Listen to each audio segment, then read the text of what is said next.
जय हिंद। तो आज की क्लास में पढ़ेंगे ज्योग्राफी। ज्योग्राफी, पृथ्वी का वर्णन करना ही ज्योग्राफी कहलाता है। ज्योग्राफी यूनानी भाषा का दो शब्द है, जियो और ग्राफी। जियो मतलब होता है पृथ्वी और ग्राफी मतलब होता है वर्णन, यानी कि दोनों शब्द को मिला कर पढ़ेंगे तो पृथ्वी का वर्णन ही ज्योग्राफी कहलाता है। ज्योग्राफी में मेनली हम लोग पृथ्वी को अध्ययन करते हैं, पृथ्वी के बारे में पढ़ते हैं, यानी कि पृथ्वी का हम वर्णन करते हैं। ठीक, तो देखिए, पृथ्वी को पढ़ने से पहले हम लोग पृथ्वी का उत्पत्ति देख लेते हैं कि पृथ्वी का उत्पत्ति हुआ तो हुआ कैसे है। ठीक है, तो पृथ्वी का उत्पत्ति हुआ है अंतरिक्ष में, यानी ब्रह्मांड में। तो पहले हम लोग ब्रह्मांड क्या है, ब्रह्मांड को समझ लेते हैं। ठीक है, उसके बाद जैसे जैसे आगे बढ़ेंगे तो ब्रह्मांड में तारा है और उपग्रह है, ग्रह है, नक्षत्र है, सारी चीज को हम पढ़ेंगे। ठीक, आप लोग को डाउट होगी कि ब्रह्मांड क्या है, आकाशगंगा क्या है, तारा क्या है, तारे का निर्माण कैसे हुआ है, उपग्रह क्या है, धूमकेतु क्या है, सारे चीज को हम लोग इसी वीडियो में पढ़ेंगे। ठीक है, तो आप जुड़े रहिए। देखिए, ज्योग्राफी यानी पृथ्वी का वर्णन। ठीक, देखिए ब्रह्मांड, जब सर उठाकर आप देखेंगे तो जितनी भी आकाशीय पिंड दिख रही है, या तो तारा हो गया, या तो ग्रह हो गया, या क्षुद्र ग्रह हो गया, या तो उपग्रह हो गया, सारे चीज को हम ब्रह्मांड कहते हैं। ठीक है, तो आकाशीय पिंड को हम ब्रह्मांड कहते हैं। ठीक, तो देखिए, उसे एस्ट्रोनॉमी कहता है। तो ब्रह्मांड का अध्ययन करना ही एस्ट्रोनॉमी कहलाता है। तो आज के वीडियो में हम लोग एस्ट्रोनॉमी के बारे में पढ़ेंगे। ठीक है, ब्रह्मांड। तो देखिए, आकाशीय पिंड को ब्रह्मांड कहते हैं, इतना तो आप लोग समझ आ गया होगा। अब देखिए, ब्रह्मांड में जब देखेंगे ऊपर तो सबसे ज्यादा दिखेगा तो तारा दिखेगा। ठीक है, सबसे ज्यादा जो भी चीज दिखेगा तो सबसे ज्यादा दिखेगा तो तारा दिखेगा। तो हम लोग पहले तारा को देख लेते हैं। ठीक, उसके बाद सारी चीज को देख लेंगे। देखिए, तारे का गुण होता है कि उसके पास अपनी ऊष्मा होती है और अपना प्रकाश होता है, यानी कि अपना हीट होगा और अपना लाइट होगा। ठीक, जिसके पास ऊष्मा और प्रकाश नहीं है वो तारा नहीं है। जैसे कि अपना पृथ्वी हो गया और अपना चंद्रमा हो गया। चंद्रमा के पास अपनी ऊष्मा नहीं है और अपना प्रकाश नहीं है। ठीक, ये सारे चीज, ये ग्रह हैं, ये अपनी नजदीकी तारा से ऊष्मा लेती है और प्रकाश लेती है। ठीक, तो देखिए, अब हम लोग तारे का अध्ययन करते हैं। ठीक, तो तारे के पढ़ने से पहले हम तारे का निर्माण देख लेते हैं कि तारे का निर्माण हुआ तो हुआ कैसे। ठीक है, तो देखिए, तारे का जीवन काल अत्यधिक लंबा होता है। ठीक है, तो देखिए, तारा बनने से पहले विरल गैस का गोला होता है। ठीक, तारा बनने से पहले विरल गैस का गोला होता है। ठीक, जब विरल गैस आपस में आके केंद्रित होने लगता है, यानी कि आपस में आके सटने लगता है, तो घने बादल की तरह छा जाता है। ठीक, उसे हम लोग कहते हैं निहारिका यानी नेबुला। ठीक, तारा बनने से पहले विरल गैस का गोला होता है। जब विरल गैस आपस में आकर टकराने लगती है, सटने लगती है, तो एक आकृति बना लेती है बादल की तरह, उसे हम कहते हैं निहारिका। ठीक, इस निहारिका में संलयन विधि द्वारा दहन की क्रिया होने लगती है। इस निहारिका में संलयन विधि द्वारा दहन की क्रिया होने लगती है, यानी कि इसका पार्टिकल है ना, तो आपस में आकर टकराने लगती है, जिस कारण ऊष्मा हीट पैदा होने लगती है, ये जलने लगता है, जिससे तारा बनता है।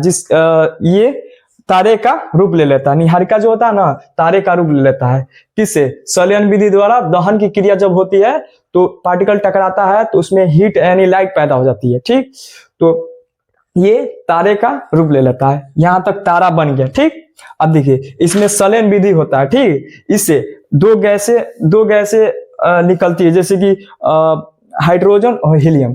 हाइड्रोजन ना हीलियम में बदलता है, हाइड्रोजन गैस है ना हीलियम में बदलता है। ठीक, हाइड्रोजन हीलियम में संलयन होता है। ठीक है, तारे का जो अवस्था है, ना प्लाज्मा अवस्था है, ना ठोस है ना द्रव, ये बीच वाली अवस्था होती है। ठीक है, ना ठोस रहेगा ना द्रव रहेगा। ठीक, इतना तो आप लोग समझ गए कि तारा बनने से पहले विरल गैस का गोला होता है। जब विरल गैस आपस में केंद्रित होने लगती है तो एक बादल की तरह छा जाती है, और इस निहारिका उसे निहारिका कहते हैं। इस निहारिका में संलयन विधि द्वारा दहन की क्रिया होने लगती है, यानी कि पार्टिकल आपस में आकर टकराने लगते हैं तो उसमें जलने लगता है, ठीक है। चिंगारी फैल जाती है, उससे कारण वो धड़कने लगता है, आग पैदा कर लेती है, तो वो तारे का रूप ले लेती है, ठीक, चमकने लगती है।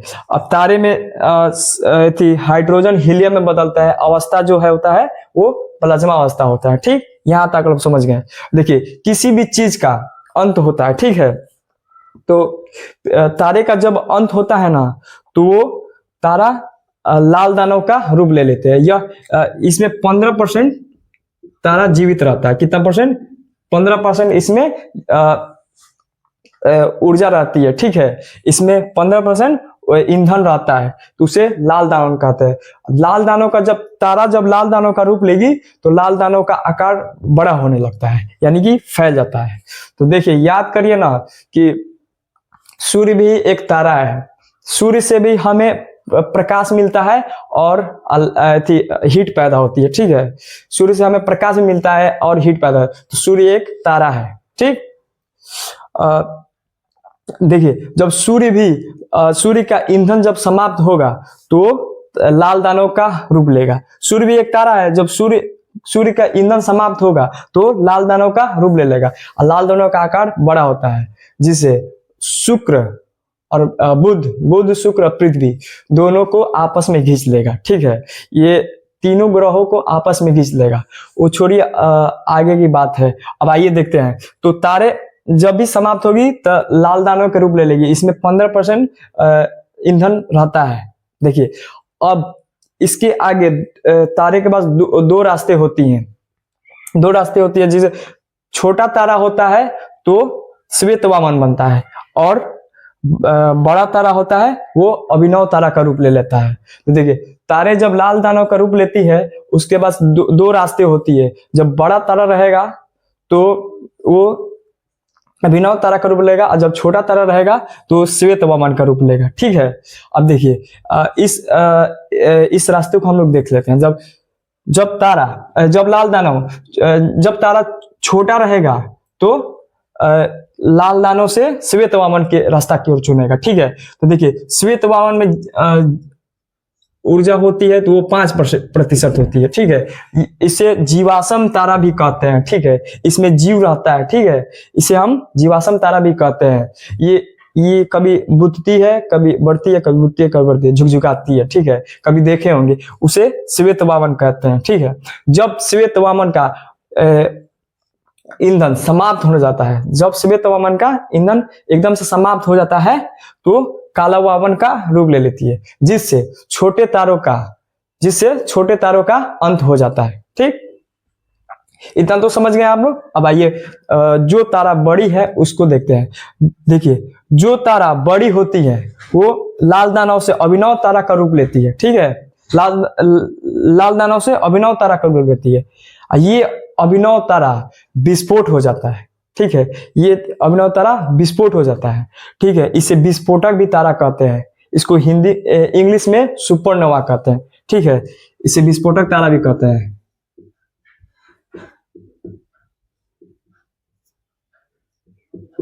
ठीक। इसे विस्फोटक तारा भी कहते हैं, इसे इंग्लिश में सुपरनोवा भी कहते हैं, ठीक। जब विस्फोटक तारा अभिनव तारा जब विस्फोट करता है तो कई भागों में बढ़ जाता है, ठीक है। कोई भी चीज टूटेगा तो कई भागों में बढ़ जाएगा, ठीक। अब देखिए पृथ्वी भी ना एक प्रकार की टुकड़ा है, मतलब एक तारे की टुकड़ा है। हम लोग किसी के टुकड़ों पे जी रहे हैं, ठीक है। कभी ना कभी एक तारा अभी लाल दानव बनाएगा, लाल दानव से उसका आकार बड़ा होगा तो अभिनव तारा का रूप लिया होगा और अभिनव तारा विस्फोट किया होगा, ठीक है। कई भागों में बटा होगा, जिससे हम लोग सौरमंडल का निर्माण हुआ है। आगे क्लास में हम पढ़ाएंगे सौरमंडल, ठीक है। तो देखिए अभिनव तारा जब विस्फोट होता है तो कई भागों में बढ़ जाता है, और जो भाग जो बचता है, जो बड़ा होता है, उसे हम न्यूट्रॉन तारा भी कहते हैं, ठीक है, ठीक। विस्फोट होने के बाद से कई भागों में बढ़ता है, उसे हम न्यूट्रॉन तारा भी कहते हैं, ठीक। अब देखिए न्यूट्रॉन तारा के पास बहुत घना होता है और चुंबकीय शक्ति बहुत ज्यादा होती है, ये बहुत घना होता है। ये न्यूट्रॉन तारा के पास अति घनत्व होता है और चुंबकीय शक्ति ज्यादा होती है। ये न्यूट्रॉन तारा ब्लैक होल का रूप ले लेता है, ठीक है। ब्लैक होल जो होता है ना, ब्लैक होल प्रकाश को भी पार करने नहीं देता है। ब्लैक होल का एक चम्मच के भार, ठीक है, ब्लैक होल के एक चम्मच के भार 10 हाथी के बराबर होता है, ठीक है। उसका भार, एक चम्मच का भार जो मिट्टी है ना, उस चम्मच उठाइएगा जाइएगा तो 10 हाथी के बराबर, इतना घना होता है ब्लैक होल, ठीक।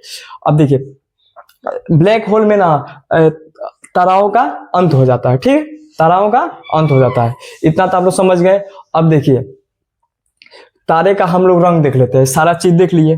देखिए तारा बनने से पहले विरल गैस का गोला होता है। विरल गैस आपस में आके एकत्रित होती है तो वो घने बादल के समान छा जाती है, जिसे निहारिका कहते हैं। और निहारिका में संलयन विधि द्वारा दहन की क्रिया होने लगती है। जब चमकने लगता है उसमें हीट पैदा हो जाता है, प्रकाश पैदा हो जाता है, उस तो तारे का रूप ले लेते हैं। तारे में दो गैसें होती हैं, हाइड्रोजन और हीलियम। हाइड्रोजन हीलियम में बदलता रहता है, अवस्था प्लाज्मा अवस्था में होता है। अब तारे का जब अंत होता है तो तारा लाल दानों का रूप ले लेती है। अब लाल दानव जो होता है ना, वो दो रास्तों को फॉलो करती है। अगर तारा बड़ा हो तो अभिनव तारा का रूप लेगी, अगर तारा छोटा हो तो श्वेत वाहन का रूप लेगी। श्वेत वाहन को जीवाश्म तारा भी कहते हैं। श्वेत वाहन में 5% ऊर्जा रहती है, ठीक। उसके बाद श्वेत वामन में जब ऊर्जा खत्म हो जाता है उससे तब वो काला वामन का रूप ले लेता है। इस कारण छोटे तारों का अंत हो जाता है। अब देखिए, अब जब तारा बड़ा होता है तो अभिनव तारा का रूप ले लेता है। अभिनव तारा विस्फोट होता है। विस्फोट होने के कारण उसके टुकड़े जो होते हैं न्यूट्रॉन तारा का रूप ले लेता है। न्यूट्रॉन तारा इतना अति घनत्व होता है वो ब्लैक होल का रूप ले लेते हैं। अब इस तरह बड़े तारों का अंत हो जाता है, ठीक। इतना तो आप समझ गए। अब देखिए तारों का रंग देख लेते हैं, ठीक है। देखिए तारे का रंग उसके पृष्ठ तापमान पर निर्भर करता है, ठीक है। तारे का रंग उसके पृष्ठ तापमान पर निर्भर करता है कि उसके तारे का तापमान कितना है, ठीक है। देखिए नीला रंग, यानी नीला रंग जब भी दिखेगा तो उसका उच्च ताप होगा, यानी कि बहुत ज्यादा ताप होगा। वो युवा अवस्था को दर्शाता है, ठीक है, कि अभी तारा नया नया है, ठीक है। अब देखिए नारंगी रंग यानी कि व्हाइट रंग, नारंगी रंग और व्हाइट रंग, जब भी नारंगी चमकेगा या तो व्हाइट चमकेगा तो मध्य ताप का दर्शाता है कि यानी एकदम मध्य है, ना ज्यादा है ना कम है, ठीक है। ये प्रौढ़ा अवस्था को दर्शाता है, ठीक है। अब देखिए लाल रंग होता है निम्न ताप को दर्शाता है, ठीक है। यह वृद्धावस्था को दर्शाता है, ठीक है। इसका टेम्परेचर 6000 डिग्री सेल्सियस होता है, ठीक। अब देखिए हमारा सूर्य नारंगी जलता है, यानी पीला जलता है, हल्का व्हाइट जलता है, ऐसे ही जलता है, ठीक है। तो ये सूर्य का तापमान मध्य ताप है, ठीक है, यानी प्रौढ़ा अवस्था में है। जब सूर्य का ईंधन समाप्त होने लगा वो लाल रंग जलने लगेगा, ठीक, दिखने लगेगा हमें। वो निम्न ताप जब हो जाएगा, निम्न ताप हो जाएगा तो लाल रंग दिखने लगेगा, यानी कि वृद्धावस्था। सबसे निम्न ताप जो होता है तारे का वो 6000 डिग्री सेल्सियस। तो आइए देख लेते हैं चंद्रशेखर सीमा क्या है। तो देखिए चंद्रशेखर सीमा, अब देखिए तारे का जब ईंधन समाप्त हो रहा था वो लाल दानों का रूप ले रहा था और लाल दानों का आकार बड़ा हो जाता था, ठीक है। लाल दानों के पास दो रास्ते था। एक जब तारा छोटा रहता था तो श्वेत वामन बनता था, काला वामन बन के समाप्त हो जाता था। और दूसरा रास्ता अभिनव तारा न्यूट्रॉन तारा के पास से ब्लैक होल में समाप्ति हो जाती थी, ठीक है। तो वैज्ञानिक लोग देखा कि किससे बड़ा किससे छोटा, यानी कि तारों का अंत हो रहा था तारे का अंत हो रहा था किससे बड़ा और किससे छोटा। तो भारत के वैज्ञानिक थे एस चंद्रशेखर जी ने, तो उन्होंने बताया कि सूर्य के द्रव्यमान से 1.5 गुना छोटा जो होगा, सूर्य जो है ना, सूर्य से 1.5 गुना छोटा होगा, द्रव्यमान से छोटा होगा तारा, वो श्वेत वामन बनेगा, काला वामन बन के समाप्त हो जाएगा, तारे का अंत हो जाएगा, ठीक है। सूर्य के द्रव्यमान से 1.5 गुना बड़ा तारा होगा वो अभिनव तारा बनेगा। उसके बाद न्यूट्रॉन तारा बन के विस्फोट होने के बाद न्यूट्रॉन तारा बनेगा और न्यूट्रॉन तारा ब्लैक होल का रूप ले लेगा। इसी को हम चंद्रशेखर सीमा कहते हैं, ठीक है। ठीक है, आगे क्लास हम कल समझेंगे।